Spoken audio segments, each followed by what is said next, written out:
اندھیری گلی میں بھاگ گیا تھا اور کچھ دیر کے بعد دیپک کے ساتھی مجھے پکڑنے کے لیے آ گئے تھے۔ میں نے کچھ سوچ کر جیک سے کہا، جیک ذرا کار روکنا۔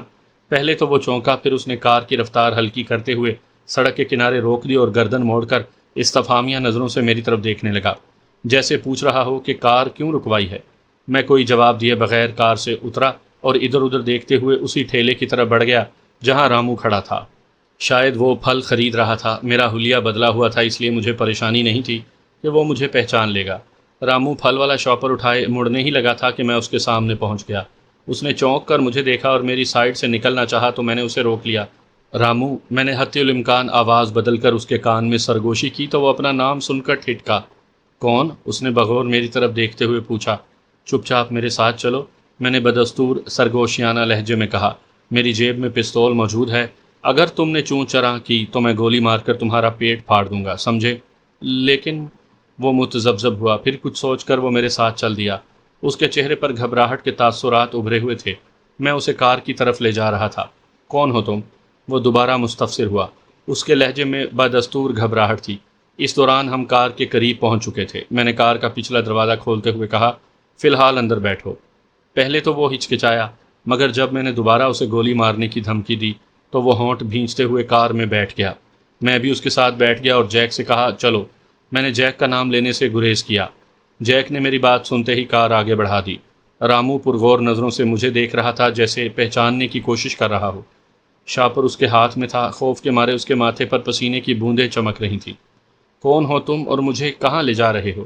اس نے دوبارہ استفسار کیا۔ خاموش بیٹھے رہو، میں نے اس بار اسے ڈانٹا۔ تم مجھے اغوا کر رہے ہو؟ وہ خاموش ہونے کے بجائے پوچھنے لگا۔ نہیں، میں نے نفی میں سر ہلایا۔ تو مجھے کہاں لے جا رہے ہو؟ اپنے ساتھ۔ لیکن کیوں؟ میں جانتا تھا جب تک رامو کو اس کے سوال کا جواب نہیں ملے گا وہ چپ نہیں بیٹھے گا، اس لیے اسے خاموش کروانا ضروری تھا۔ میں نے جواب دینے کے بجائے برق کی صورت سے اس کی کن پٹی پر ایک مکہ رسید کر دیا۔ اس کے منہ سے کرا نکلی۔ اس کے سنبھلنے سے پہلے ہی میں نے ایک اور مکہ اس کی کن پٹی پر مار دیا۔ اس بار اس کے منہ سے کوئی آواز نہ نکلی۔ وہ بے سدھ ہو کر اپنی سائڈ کے دروازے کی طرف لڑک گیا۔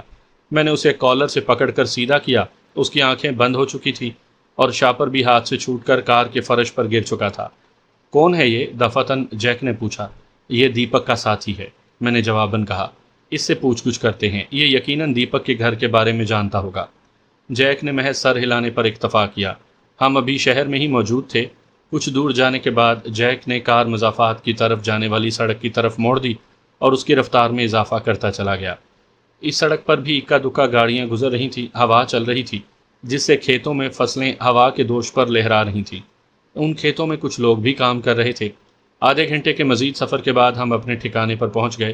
رامو چونکہ بھاری جسامت کا انسان تھا، اسے اکیلا اٹھا کر اندر لے جانا میرے بس کی بات نہیں تھی، اس لیے ہم دونوں نے مل کر پہلے اسے کار سے باہر نکالا، پھر اس کی بغلوں میں ہاتھ ڈال کر اسے گھسیٹتے ہوئے ڈرائنگ روم میں لے گئے۔ کرسی پر ڈال کر میں نے اس کے ہاتھ پیر کرسی کے ساتھ باندھ دیے۔ اس کی گردن دائیں طرف ڈھلکی ہوئی تھی۔ میں نے پہلے کچن میں جا کر پانی سے اپنی پیاس بجھائی، پھر ڈرائنگ روم میں آ گیا۔ جیک واش روم میں چلا گیا۔ ڈرائنگ روم میں اے سی چل رہا تھا، اس لیے کچھ ہی دیر کے بعد پسینہ سوکھ گیا۔ پانی والا جگ اٹھا کر میں نے رامو کے چہرے پر پانی کے چھینٹے مارے تو چند لمحوں کے بعد وہ ہوش میں آ گیا۔ میں چونکہ اس کے سامنے بیٹھا تھا، اس لیے ہوش میں آتے ہی جب اس کی نظر مجھ پر پڑی تو وہ حیرت سے گنگ رہ گیا۔ میں اس وقت اپنے اصل حلیے میں تھا۔ اس کے چہرے پر گھبراہٹ کے تاثرات نمایاں ہو گئے تھے اور وہ یوں آنکھیں پھاڑ پھاڑ کر مجھے دیکھ رہا تھا جیسے میں دنیا کا 8واں عجوبہ ہوں۔ تم؟ اس کے منہ سے سرسراتی آواز نکلی۔ تمہاری حیرت دیدنی ہے، میں نے زیر لب مسکراتے ہوئے کہا۔ تم نے مجھے دھوکہ دے کر دیپک کے بھیجے ہوئے کتوں کے حوالے کرنے کی کوشش کی، لیکن تم کامیاب نہ ہو سکے رامو۔ جواباً وہ تھوک نگلنے پر مجبور ہو گیا، لیکن کچھ بولا نہیں، بس خوف بھری نظروں سے مجھے تکتا رہا اور میں دل ہی دل میں اس کے خوف سے حز اٹھاتا رہا۔ مجھ سے کیا چاہتے ہو؟ اس کے لہجے میں خوف کا عنصر نمایاں تھا۔ کیا تمہاری پتنی اور بچے ہیں؟ میں نے مدعے پر آنے سے پہلے رامو کے خاندان کے حوالے سے پوچھنا بہتر سمجھا۔ میری بات سن کر رامو چونکا۔ ہاں، اس نے بے ساختہ کہا، میری پتنی ہے اور میرے 3 بچے ہیں۔ میں نے سنجیدہ انداز میں ہنکاری بھری، پھر ٹانگ پر ٹانگ چڑھا لی۔ غور سے میری بات سنو رامو، اگر تم چاہتے ہو کہ تمہارے بچے اناتھ نہ ہوں اور تمہاری پتنی ودوا نہ ہو تو میں جو کچھ پوچھوں تمہیں مجھے اس کا صحیح جواب دینا ہوگا۔ کیا کہتے ہو؟ میری بات سن کر رامو کا چہرہ خوف سے فک ہو گیا۔ اس کے وجود پر کپ کپی طاری ہو گئی۔ وہ ہکلاتے ہوئے بولا، یہ انیائے مت کرنا۔ تم کیا پوچھنا چاہتے ہو؟ مجھے دیپک کے ٹھکانے کا بتا دو، میں نے اطمینان بھرے لہجے میں کہا۔ اس نے ہونٹ بھینچ لیے۔ بس مجھے اور کچھ نہیں پوچھنا، کہنے کے ساتھ ہی میں اس کی آنکھوں میں پرغور نظروں سے دیکھنے لگا۔ میں دیکھنا چاہتا تھا کہ وہ جھوٹ بولتا ہے یا سچ۔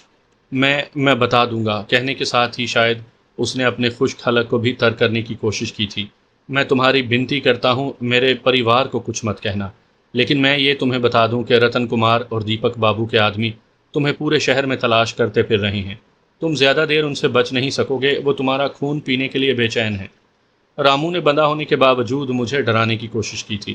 میں مسکرا دیا۔ میں اپنی جگہ سے اٹھ کر اس کے عقب میں آ گیا، اس کے کندھوں پر ہاتھ رکھتے ہوئے بولا، اس کی چنتا مت کرو رامو، وقت آنے پر میں تمہارے گرو گھنٹال رتن کمار سے دو ہاتھ کر لوں گا۔ چلو اب دیپک کے گھر کا ایڈریس بتاؤ۔ ہاں بتاتا ہوں، وہ سر ہلاتے ہوئے بولا۔ پھر اس نے سر اٹھا کر مجھے دیکھا۔ پہلے مجھے وچن دو کہ تم میرے پریوار کے ساتھ کچھ نہیں کرو گے۔ دو وچن۔ میں اس کے عقب سے گھوم کر اس کے سامنے آ گیا تو وہ بھی اپنی گردن گھماتا گیا۔ وہ نفسیاتی طور پر میرے روب میں آ چکا تھا اور اسے خدشہ پیدا ہو گیا تھا کہ اگر میں نے دیپک بابو کے گھر کا ایڈریس نہ بتایا تو یہ میرے پورے پریوار کو نقصان پہنچا سکتا ہے۔ میں نے اس کی آنکھوں میں جھانکتے ہوئے کہا، میں وچن دیتا ہوں کہ تمہارے پریوار کو کچھ نہیں ہوگا۔ چلو اب دیر مت کرو، دیپک بابو کے گھر کا ایڈریس بتاؤ۔ دیپک بابو کی بھیم کالونی میں کوٹھی نمبر 103 ہے، رامو نے کہا۔ ان دنوں وہ کہاں ہے؟ میں نے پوچھا۔ میری اطلاع کے مطابق وہ جس ہوٹل میں جاب کرتا ہے وہاں سے اس نے چھٹیاں لی ہیں، اور تم یقیناً جانتے ہوگے کہ وہ ان دنوں کہاں موجود ہیں، ہے نا؟ میرے انکشاف پر رامو کی آنکھیں حیرت سے پھیلتی چلی گئیں۔ شاید اس کے وہم و گمان میں بھی نہیں ہوگا کہ میں دیپک کے بارے میں اتنی جانکاری رکھتا ہوں۔ مجھے نہیں معلوم دیپک بابو کہاں گیا ہے، رامو نے شاید اپنے خشک حلق کو تر کرتے ہوئے کہا، کیونکہ اس نے تھوک نگلی تھی۔ پھر کس کو معلوم ہوگا؟ میں نے استفسار کیا۔ شاید اس کی دیدی کو پتا ہوگا، رامو نے جواب دیا۔ تمہاری دیپک بابو سے آخری ملاقات یا بات چیت کب ہوئی تھی؟ میں نے پوچھا۔ اس کی دیدی کہاں رہتی ہے اور اس کا نام کیا ہے؟ دیپک بابو کی دیدی کا نام رادھا ہے، رامو نے بتایا۔ وہ بھی دیپک بابو کے گھر میں رہتی ہے، وہ ودوا ہے۔ دیپک بابو سے میری آخری بار بات 2 ہفتے پہلے ہوئی تھی، اس کے بعد نہیں ہوئی۔ ٹھیک ہے، میں نے اس بات میں سر ہلایا۔ جب تک میں دیپک بابو تک نہیں پہنچ جاتا تم ہمارے مہمان رہو گے۔ رامو نے واویلا مچانے کی کوشش کی، لیکن میں نے اس کے منہ میں رومال ٹھونس دیا۔ وہ اوغ اوغ جیسی آوازیں نکالنے لگا، ساتھ ہی منہ سے رومال بھی نکالنے کی کوشش کرتا رہا، لیکن کامیاب نہ ہوا۔ اسی لمحے جیک بھی شاید رامو کے واویلا مچانے کی آواز سن کر آ گیا۔ اس نے جب رامو کے منہ میں کپڑا ٹھونسا ہوا دیکھا تو وہ ساری بات سمجھ گیا۔ میں نے جیک سے پوچھا کہ میں اسے کچھ دیر یہاں مہمان کے طور پر رکھنا چاہتا ہوں، کیا ایسا ممکن ہے؟ ہاں کیوں نہیں، جیک نے اس بات میں گردن ہلاتے ہوئے جواب دیا۔ پھر وہ ایک کمرے میں چلا گیا۔ رامو میری طرف التجائیہ نظروں سے دیکھتے ہوئے اوغ اوغ کرتا رہا، جیسے وہ کچھ کہنے کی کوشش کر رہا ہو۔ میں نے اسے نظر انداز کیا۔ میرے دماغ میں جو منصوبہ تھا میں نے اس پر عمل کرنا تھا۔ کچھ دیر کے بعد جیک آ گیا۔ اسے لے چلو، جیک نے کہا۔ میں نے تہہ خانے کا دروازہ کھول دیا ہے۔ مجھ پر آج پہلی بار انکشاف ہوا تھا کہ اس عمارت میں تہہ خانہ بھی تھا، حالانکہ مجھے وہاں رہتے ہوئے کئی دن ہو گئے تھے۔ میں نے رامو کے منہ سے پہلے کپڑا نکالا، پھر اس کی رسیاں کھولنے لگا۔ رامو یوں لمبے لمبے سانس لے رہا تھا جیسے موت سے بچ کر نکلا ہو۔ رسیاں کھولنے کے بعد میں نے اسے کالر سے پکڑ کر کھڑا کیا۔ وہ منت بھرے لہجے میں کہنے لگا، دیکھ مورخ، میں تمہاری بنتی کرتا ہوں، مجھے چھوڑ دے۔ میں نے تجھے دیپک کے گھر کا پتہ بتا تو دیا ہے۔ چھوڑ دوں گا رامو، پریشان مت ہو، میں نے تسلی آمیز لہجے میں کہا اور اسے آگے کی طرف دھکیلا۔ وہ صوفے سے ٹکرا کر گرتے گرتے بچا تھا۔ ابھی چھوڑ دو نا، رامو ایک بار پھر منت سماجت پر اتر آیا۔ میں تجھے وچن دیتا ہوں، میں دیپک بابو سے تمہارے بارے میں کوئی بات نہیں کروں گا۔ تم خاموشی سے چلتے ہو یا ہم زبردستی کریں؟ میں نے ترش روئی سے کہا۔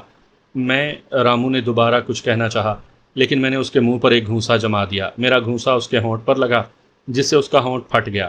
خون کی ایک دھار سی نکل کر اس کے لباس پر پڑی، ساتھ ہی اس کے منہ سے کراہ بھی نکل گئی۔ اس نے اپنے ہونٹوں پر ہاتھ رکھ لیا تھا۔ اب اگر بولے تو میں تمہارا حلیہ بگاڑ دوں گا، میں نے زہر خند لہجے میں کہا۔ چل، کہنے کے ساتھ ہی میں نے اسے دھکا دیا تو وہ لڑکھڑا گیا، لیکن فرش پر گرا نہیں تھا۔ اس نے ہاتھ کی پشت سے ہونٹ سے نکلنے والے باقی ماندہ خون کو صاف کیا اور خونخوار نظروں سے مجھے گھوری سے نوازا۔ رامو تہہ خانے میں نہیں جانا چاہتا تھا، لیکن ہم دونوں ہی اسے گھسیٹتے ہوئے تہہ خانے میں پہنچا آئے۔ تہہ خانہ کافی وسیع تھا۔ ایک کونے میں چوڑا سا پلنگ پڑا تھا، پلنگ کے ساتھ ہی لکڑی کی ایک میز پڑی تھی جس پر کچھ بھی نہیں تھا۔ کمرے کے دوسرے کونے کی طرف باتھ روم کا دروازہ تھا، تہہ خانے میں ایک مرکری بلب جل رہا تھا۔ رامو نے دوبارہ واویلا مچانے اور چھوڑنے کی بات کی، لیکن پیٹ میں پڑنے والی میری لات نے اسے ادھموا کر دیا۔ ہم اسے اسی حالت میں چھوڑ کر تہہ خانے سے باہر آ گئے۔ تہہ خانے کی سیڑھیوں کے شروع میں لوہے کا ایک دروازہ تھا جسے جیک نے بند کر دیا۔ کونے میں ایک جگہ چھوٹا سا ابھار تھا جس پر جیک نے ہلکا سا دباؤ ڈالا تو دیوار برابر ہو گئی۔ بہت ہی جدید اور خفیہ انداز میں یہ تہہ خانہ بنایا گیا تھا۔ دیوار کے برابر ہونے کے بعد محسوس ہی نہیں ہوتا تھا کہ اس کی دوسری طرف کوئی تہہ خانہ بھی ہو سکتا ہے۔ ہم باتیں کرتے ہوئے ڈرائنگ روم میں آ گئے۔ صوفے پر بیٹھتے ہوئے جیک نے میری طرف دیکھتے ہوئے پوچھا، کیا رامو نے دیپک کے ٹھکانے کے بارے میں کچھ بتایا؟ جواباً میں نے اسے مختصر طور پر بتایا تو اس نے اثبات میں سر ہلاتے ہوئے پوچھا، کیا تم دیپک کے گھر جاؤ گے؟ ہاں، میں نے جواباً کہا۔ دراصل میں رتن کمار کی گردن ناپنے کے لیے بہت بے چین ہوں، اس لیے جلد از جلد اس تک پہنچنا چاہتا ہوں۔ شام کا وقت ہوا تو میں کھانا رامو کے لیے لے کر تہہ خانے میں چلا گیا۔ تہہ خانے کو کھولنے اور بند کرنے کا میکینزم جیک نے مجھے بتا دیا تھا۔ میں تہہ خانے میں پہنچا تو دیکھا کہ رامو سو رہا تھا۔ میں نے ٹرے میز پر رکھی اور رامو کو جگایا۔ رامو ہڑبڑا کر اٹھ بیٹھا۔ اس کا ہونٹ سوجا ہوا تھا اور خون بھی جم چکا تھا۔ اوہو، کیا ہو گیا ہے؟ کھانا کھا لو، میں نے کہتے ساتھ ہی میز پر پڑی ٹرے کی طرف اشارہ کیا۔ یہ بتاؤ مورکھ، میں کہاں موجود ہوں؟ رامو نے ایک نظر ٹرے پر ڈالی اور پھر مجھ سے مستفسر ہوا، تم کس لیے پوچھ رہے ہو؟ میں جانچتی نظروں سے اسے دیکھتے ہوئے پوچھنے لگا اور پلنگ کے کنارے بیٹھ گیا۔ وہ ویسے ہی پوچھ رہا تھا، وہ گڑبڑایا۔ پھر اس نے استفسار کیا، مورکھ مجھے یہاں سے جانے کب دو گے؟ میں اپنے گھر جانا چاہتا ہوں۔ اتنی بھی کیا جلدی ہے؟ میں نے کہا، جب تک میرا مقصد پورا نہیں ہو جاتا تم یہیں رہو گے۔ اس نے اور کوئی بات نہ کی اور میں اٹھ کر واپس اوپر آ گیا۔ میں نے تہہ خانے کا دروازہ اچھی طرح بند کیا تاکہ رامو گڑبڑ کرنے کی کوشش نہ کرے۔ پھر میں نے اور جیک نے مل کر کھانا کھایا۔ میرا ارادہ آج رات ہی دیپک کے گھر جانے کا تھا، لیکن جیک چاہتا تھا کہ آج نہیں کل چلے جانا اور اس بارے میں ہاروے صاحب کو بھی مطلع کر دو۔ میں ہاروے کو مطلع کرنے کے حق میں نہیں تھا۔ میں جانتا تھا کہ جب انہیں پتہ چلے گا تو وہ مجھے دیپک کے گھر جانے سے منع کریں گے، اسی لیے میں نے جیک سے درخواست کی کہ وہ اس بارے میں ہاروے کو کچھ نہ بتائے۔ جیک تذبذب کا شکار ہوا تھا کہ اگر میری غیر موجودگی میں ہاروے صاحب کا فون آ گیا یا وہ خود یہاں آ گئے تو میں انہیں کیا جواب دوں گا۔ میں نے کہا کہ ہاروے صاحب خود بہت مصروف ہیں، وہ یہاں نہیں آ سکتے۔ میں نے آج رات ہی دیپک بابو کے گھر جانے کا فیصلہ کر لیا تھا، جو ہوگا دیکھا جائے گا، میں نے سوچا۔ پھر رات کو میں اور جیک کار لے کر باہر نکلے۔ جیک اس شہر کے چپے چپے سے واقف تھا۔ اس نے بتایا تھا کہ وہ ایک بار بھیم کالونی میں جا چکا ہے، اس لیے اسے راستوں کا علم تھا۔ رات کا وقت تھا، ٹریفک اگرچہ کم تھی لیکن سڑک کے دونوں اطراف سے جاری تھی۔ جگہ جگہ لگے مرکری بلب اندھیرے کو دور کرنے کی ناکام کوشش کر رہے تھے۔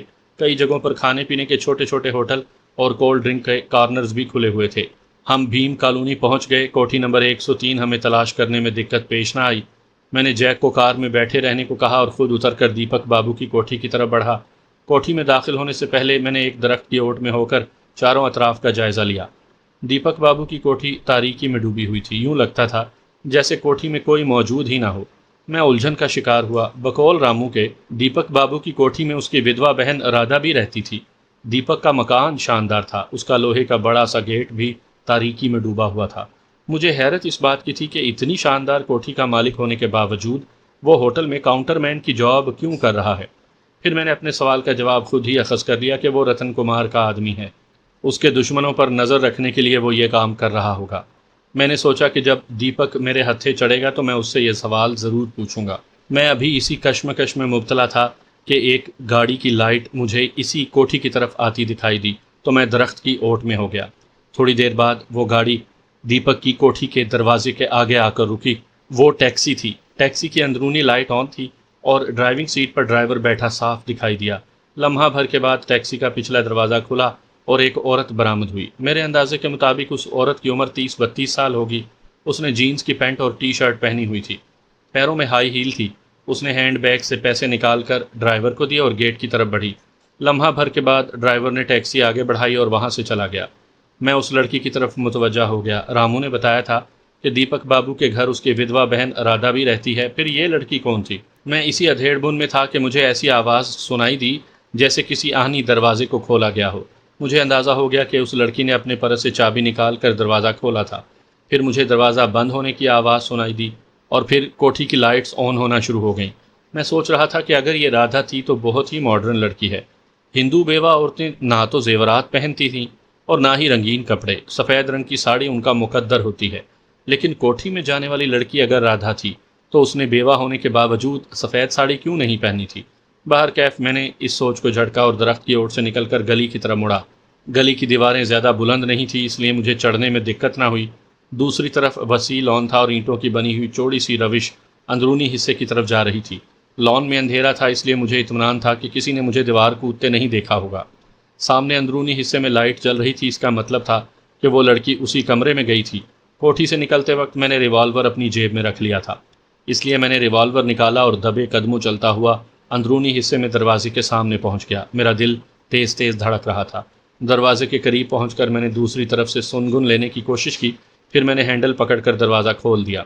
قبل اس کے کہ میں اندر داخل ہوتا اچانک مجھے اپنے عقب میں آہٹ محسوس ہوئی۔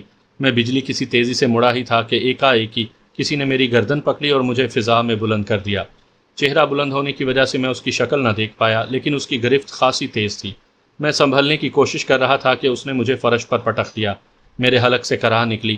سر فرش پر ٹکرانے کی وجہ سے مجھے آنکھوں کے سامنے اندھیرے میں بھی نیلے پیلے تارے چمکتے دکھائی دیے۔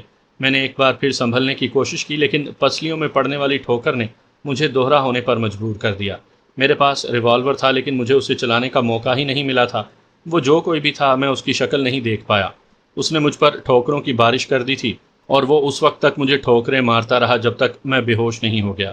مجھے نہیں معلوم تھا کہ میرے بے ہوش ہو جانے کے بعد بھی وہ مجھے ٹھوکریں مارتا رہا تھا یا نہیں، لیکن جب مجھے ہوش آیا تو درد سے میرے منہ سے کراہیں نکل گئیں۔ پورا جسم پھوڑے کی مانند دکھ رہا تھا۔ جسم کے جس بھی حصے پر ہاتھ رکھتا تو درد کی ایک زوردار ٹیس نکلتی۔ میں مکمل طور پر ہوش میں آ چکا تھا اور ایک کمرے میں بند کیا گیا تھا جہاں پر کچھ بھی نہیں تھا۔ چھت کا پنکھا بھی تھا مگر وہ بند تھا۔ میرا ایک مسام پسینے میں بھیگ رہا تھا۔ کمرے کے 2 دروازے دکھائی دیے، ان میں سے ایک یقیناً واش روم تھا اور دوسرا تہہ خانے سے نکلنے کا۔ میں چند لمحے فرش پر پڑا، مرکری بلب کی روشنی میں چھت اور اسپاٹ دیواروں کو گھورتا رہا، پھر ہمت کر کے اٹھ بیٹھا۔ اس کمرے میں کوئی کھڑکی یا روشن دان نہیں تھا، جس کا مطلب یہی نکلتا تھا کہ وہ تہہ خانہ تھا۔ سارے مناظر کسی فلم کی طرح میرے آنکھوں کے سامنے گھومے اور مجھے یاد آیا کہ میں دیپک بابو کی کوٹھی میں اس کی ودوا بہن سے دیپک بابو کے بارے میں پوچھنے آیا تھا، لیکن اچانک کسی نے آ کر مجھے دبوچ لیا تھا اور فرش پر پٹخ کر مجھ پر ٹھوکروں کی بارش کر دی تھی۔ لیکن یہ سب سوچتے ہوئے میں الجھن کا شکار ہو گیا تھا اور مختلف سوالات سر ابھار رہے تھے۔ رامو نے بتایا تھا کہ دیپک بابو کی کوٹھی میں اس کی ودوا بہن رادھا اکیلی رہتی ہے اور دیپک کہیں گیا ہوا ہے۔ میں نے اس لڑکی کو جس پر مجھے رادھا ہونے کا شبہ ہوا تھا اکیلا ہی کوٹھی میں داخل ہوتے دیکھا تھا، اس کے ساتھ کوئی مرد نہیں تھا۔ تو کیا اس مرد کو پتا تھا کہ میں دیپک بابو کے بارے میں پتہ کرنے کے لیے یہاں آؤں گا اور وہ مجھے چھاپ لے گا؟ مگر سوال یہ تھا کہ مجھے چھاپنے والا کون تھا اور اسے کیسے پتہ چلا تھا کہ میں یہاں آ رہا ہوں؟ جس انداز میں مجھے پکڑا گیا تھا اور تہہ خانے میں قید کیا گیا تھا، اس سے تو یہی ثابت ہوا تھا کہ کسی نے میری مخبری کی تھی۔ کس نے میری مخبری کی تھی، اس بارے میں خاصا الجھ گیا تھا۔ میں اس بات پر بھی حیران تھا کہ میرے ہاتھ پیر بندھے ہوئے نہیں تھے۔ شاید وہ مطمئن تھے کہ میں یہاں سے فرار نہیں ہو سکتا۔ مجھے وقت کا بھی کوئی اندازہ نہیں تھا۔ مجھے جیک کی فکر تھی، پتہ نہیں وہ ابھی تک باہر موجود تھا یا واپس چلا گیا تھا۔ میں کچھ دیر جیک کے بارے میں سوچتا رہا، پھر میں اٹھ کر دروازے کی طرف بڑھا۔ دروازہ لکڑی کا مگر خاصا مضبوط تھا۔ میں نے دروازے کا ہینڈل پکڑ کر گھمانا چاہا، لیکن یہ دیکھ کر میرے اندر مایوسی کی لہر دوڑ گئی کہ دروازہ دوسری طرف سے بند تھا۔ میں نے ہینڈل کو جھنجھوڑ کر دروازہ کھولنے کی کوشش کی، لیکن کامیابی نہ ہوئی۔ بالآخر میں پلٹا اور سامنے کے رخ والی دیوار کے ساتھ ٹیک لگا کر بیٹھ گیا۔ میں بیٹھے بیٹھے دیوار کے ساتھ ٹیک لگا کر ہی سو گیا۔ نہ جانے میں کتنی دیر سویا ہوں گا کہ اچانک نیند کی حالت میں مجھے ایسے محسوس ہوا جیسے کسی نے میرے سر کے بال مٹھی میں جکڑ لیے ہوں۔ میرے منہ سے کراہ نکلی اور میں نے بال مٹھی میں جکڑنے والے کو دیکھا۔ پتہ نہیں وہ بدبخت کون تھا، اس کے چہرے میں بے پناہ درندگی تھی، آنکھوں میں خون جیسی سرخی چھائی ہوئی تھی۔ اس نے جینز اور پیلے رنگ کی ٹی شرٹ پہنی تھی۔ بال جکڑے ہونے کی وجہ سے مجھے شدید تکلیف ہوئی۔ میں نے اس کی گرفت سے بال چھڑانے کی کوشش کی، لیکن کامیابی نہ ملی۔ بڑے مزے سے سو رہا تھا، ہیں؟ وہ اپنے دانتوں کو کچکچاتے ہوئے بولا۔ اگلے ہی لمحے اس نے مجھے فرش پر دھکا دے دیا۔ میں ایک دھماکے سے فرش پر گرا، پھر میں اٹھنے ہی لگا تھا کہ اس نے آگے بڑھ کر میری پسلی میں ٹھوکر رسید کی۔ میرے منہ سے تکلیف سے بھری چیخ نکل گئی، جس سے تہہ خانے کے در و دیوار گونج اٹھے۔ میرا سر پختہ فرش سے ٹکرایا، جس سے مجھے اپنا دماغ جھنجھناتا ہوا محسوس ہوا۔ میں نے دائیں کوہنی کے بل اٹھتے ہوئے سر کو جھٹکا۔ اس دوران اس نوجوان نے ایک بار پھر میری پسلیوں پر ٹھوکر رسید کر دی اور مجھے اپنی چیخ حلق میں دبتی ہوئی محسوس ہوئی۔ اس نے اس پر ہی بس نہ کیا، بلکہ اس نے رک رک کر مجھے ٹھوکریں مارنی شروع کر دیں۔ اور میری حالت پتلی ہونے لگی۔ ایسا نہیں تھا کہ میں اسے مقابلہ نہیں کر سکتا تھا، میں اس کو اپنی گرفت میں لے کر زیر کر سکتا تھا۔ میں اسے ایسا مزہ چکھاتا کہ جہنم واصل ہونے کے بعد بھی مجھے یاد رکھتا، مگر میں خود کو سنبھالنے کی کوشش کرتا تو وہ ٹھوکر مار دیتا اور نتیجتاً میری حالت غیر ہو جاتی۔ یوں لگتا تھا کہ آج وہ اپنا سارا غصہ مجھے ٹھوکریں مار مار کر ہی اتارے گا۔ جب میں نڈھال ہو گیا تو تب اس نے میری جان بخشی اور پیچھے ہٹ کر مجھے شعلہ بار نظروں سے گھورنے لگا۔ میں نے پہلی بار دیکھا تھا کہ دروازے کے پاس ہی وہ لڑکی بھی کھڑی تھی جسے میں نے رادھا سمجھا تھا۔